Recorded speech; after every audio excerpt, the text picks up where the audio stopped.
Welcome to the Jill on Money podcast. It is Monday, May 31st. Oh, it would have been my father's birthday, Mark. Sad. A sad day as always when Big Al is not around to celebrate his birthday. He loved his birthday. You know what he liked to do for his birthday, Mark? Very funny. He liked to have a family barbecue for real. I mean, he didn't want to cook anymore, so we would usually go to their country club. It was it's just what he wanted to do. He was not a man who wanted a lot of stuff. He wanted to be around his family. That was it. Yeah, so Mark's like, can you imagine Big Al wearing a face mask all these months? I don't know. I mean, he is a rule follower in a weird way. Like when doctors he was like an oddly compliant patient. For a guy who's like a cantankerous rebel, when a doctor would tell him to do something, he totally did it. And so that's sort of interesting. I mean, he would have done it. He would have been very depressed not to like meet his guys for breakfast in the morning and not be able to just go. I mean, he probably would just hang out at the driving range forever. That may have been his big thing. But I'm glad he didn't have to live through the pandemic, but I miss him every freaking day. So happy birthday, Albie. All right. So today is the last part of our interview with Esther Perel. I'm having a little therapy session with myself right now. Esther is a psychotherapist. And she has continued to counsel people virtually during the pandemic. She's got two fantastic podcasts. I love them. The first is called Where Should We Begin, where you get to sort of listen in on a therapy session between people. Sometimes it's life partners, sometimes it's siblings. Very interesting. She also has a podcast called How's Work. They're both available on Spotify. She is a best-selling author, 2 books, Mating in Captivity, The State of Affairs. I wanted to start, this is a slightly shorter episode today, but I did want to start because I know that a lot of people post-pandemic are having weddings again. And I know that I've been getting a couple of invitations for people who said, oh, we canceled, but here's your new date. And so I'm wondering when people are getting married after going through a year in captivity. I start this part and last part of our interview with Esther by providing some advice to those newly married couples or people thinking about getting married. Here is the third part of our 3-part interview with Esther Perel. Let's do something fun here. Let's say that someone is getting married. I have someone in my life who's going to be getting married. What should I write in the wedding card to the young marrieds? What's something pithy and fabulous that I can put out there that's meaningful too? On your vows, I hope you will include, I will mess up on a regular basis. And every once in a while, I hope to be able to admit it. Oh, that's good. That's very good. I don't know if you saw it. I still get the print part of the New York Times. So in the well section today, there was something in there that really struck me. And I'm wondering if you just may want to sort of comment on why this is important. It was entitled Objects of Our Grief.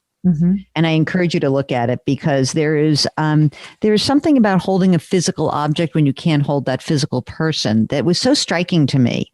And I know that this has been such a difficult year. I've had so many friends who've lost people in their lives, COVID related, non-COVID related, the inability to have a shiva, to have a wake, to have a funeral, and to do it the right way. And talk a little bit about how we can grieve and also grieve what we've lost in this past 14 months. I use objects all the time. I use objects to talk about an aspect of my relationship that I would like to hold on to and to harness further. And another object that represents an aspect of my relationship that I would like to let go of. An aspect of what I experienced this year that I want to hold on to. So I think that the play with objects, and especially when you work on Zoom, is extremely powerful. When I did a program on forbidden conversations, death, sex, and money, people send in pictures of objects that represents their relationship to death or the taboo of death and a caption. And I got 1,500 of those that were absolutely riveting because they are all stories of relationships. Every one of these objects tells the story of a person and a relationship to that person. It's the ritual of that object that is what really gives it its symbolic meaning. You know, in the story, you get who was this person to me? What was our relationship like? Am I liberated or am I bereft by having lost you, etc., etc. So grief is an experience that often needs to be embodied, which means wailing, which means crying, which means quivering. It's an embodied experience, sadness, loss, despair, grief, loneliness that comes with it. But it also is an experience that conveys to the other person. You write to them, you speak to them, you pretend they're here, they're listening to you, they're telling you, go ahead, keep on living. I would want you to be happy. Think of me when you meet a new person, because what we share together is what we'll then share with the rest of the world. And that will be the way that I continue to stay alive. They give us permission to go on. None of that changed. It just got much more accentuated this year. Having a funeral on Zoom was one of the most incredible experiences. You know, on the one hand, it was Zoom. On the other hand, this was the first time that we could record a funeral. We have always recorded weddings. We've never recorded funerals. Well, I never thought of it that way. That's true. And it dovetails on what I often like to say, which is I've never been in a birth, but I've been present at 3 deaths. It is sacred. It is absolutely sacred to be there. I like the idea of saying that we can record and honor a death, and a life. Again, I mean, we never have the chance of listening. And who can even hear when people are giving the eulogies? You're weeping away. You don't listen to anything. And so this was a very interesting thing to say to people, record this. And then go back after a few days or a few weeks, listen to it again, re-immerse yourself into how that person lived amongst us, how that person is remembered, is honored.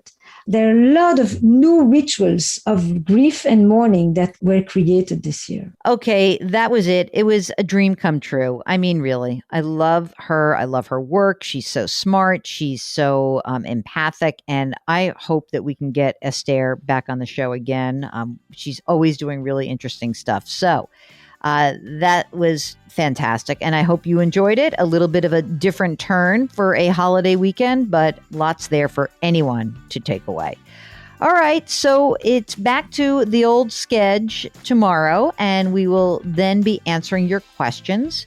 Our email address here is askjill@jillonmoney.com. And if you have a question and you're on our website, if you're on the jillonmoney.com website, just hit the contact button. Don't forget to do something nice for someone else today. And don't forget that our mantra is grit, growth, grace, with a little side order of gratitude. We'll see you tomorrow. Thanks for listening.